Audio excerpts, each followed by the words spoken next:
নমস্কার বন্ধুরা, জয় গুরু, শুভ সকাল। আজ বুধবার, এখন বাজে সকাল 6টা। দেখুন, এটা আমাদের ছাদ। ঘুম থেকে উঠেই প্রথম কাজ হয় আমার বাসি কাপড়টা ছেড়ে ছাদে আসা। এই দেখুন, এটি হচ্ছে পুঙ্কু মহারাজ। এটি আমার বড় মেয়ে, মানে কুটুর বড্ড প্রিয়। নিজেই থাকতো আমার ঘরে, কিন্তু ইদানিং ঘনি হওয়ার পরে আমার ছোট মেয়ে হওয়ার পরে ওর যেই লোমগুলো ওড়ে, সেই কারণেই ওকে আমরা একটু ছাদে রেখেছি। তাই জন্যেই প্রত্যেক দিন আসি ওর সাথে আগে সকালে দেখা করতে।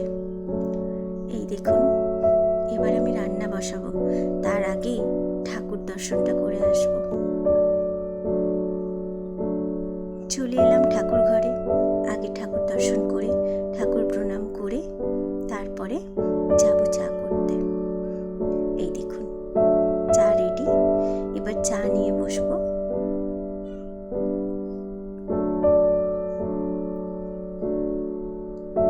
তার আগে ভাতের হাঁড়িটা চাপিয়ে দিয়েছি, কারণ সময়টা বড্ডই অল্প।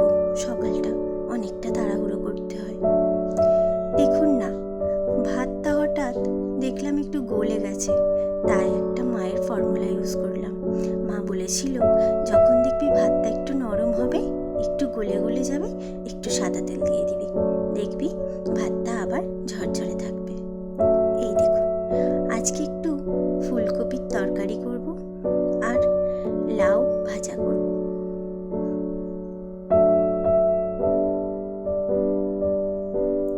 চলে এলাম, রান্না কমপ্লিট করে ওকে ভাত দিয়ে দিলাম।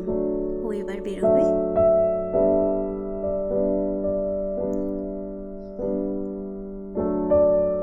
এই দেখুন, ফুলকপির তরকারি,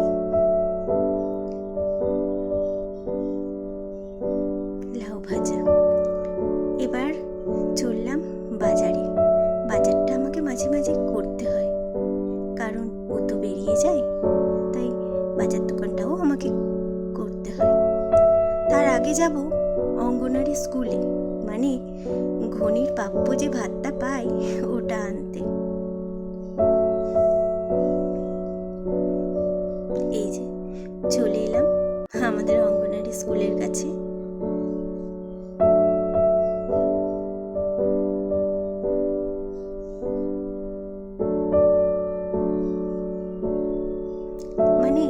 এটা একটা প্রাথমিক বিদ্যালয়, কিন্তু এখানে অঙ্গনারীও আছে। এই দেখুন, দিদি খুব যত্নে রান্না করে আমাদেরকে দেয়। এই যে চলে এলাম মাছ আনতে। এই দাদার থেকেই মাছটা বেশি নিই, ইনি মাছটা খুব সুন্দর দেয়।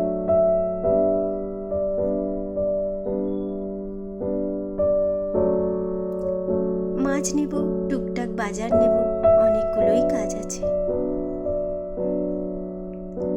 চলে এলাম বাজার করে, সমস্ত কমপ্লিট করে এসে দেখছি এই যে ঘনি মহারানী উঠে পড়েছেন, কান্না শুরু করে দিয়েছে। ওনাকে এবার শান্ত করার প্রচেষ্টা চলছে আমার। এদিকে আমার বড়টাও, মা চুল বেঁধে দাও, মা চুল বেঁধে দাও, তাই ওকে একটু চুলটা বেঁধে দিলাম। সবটাই তো সামলাতে হয়,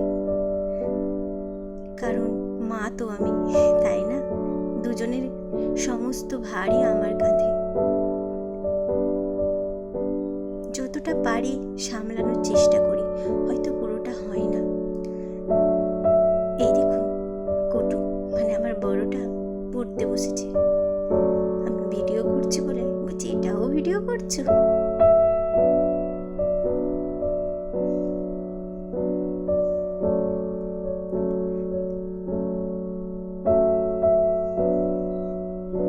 সামনেই ডিসেম্বরে পরীক্ষা ওর, সেই জন্য একটু বেশিই চাপ দেওয়ার চেষ্টা করছি। মাঝে অনেকটাই গ্যাপ হয়ে গেছে ওর, সেই জন্যেই চাপটা একটু বেশিই দেওয়া হচ্ছে। ঘনি হওয়ার জন্য অনেক দিন ওর পড়াশোনাটা গ্যাপ চলে গেছে। এই দেখুন, টুকটাক সময় পেলে এই যে হাতের কাজ নিয়েও বসি, যতটুকু হয় আর কি। তো যাই হোক বন্ধুরা, আজকের মতো ভিডিওটা এখানেই শেষ করলাম। সকলে ভালো থাকবেন। প্লিজ একটা লাইক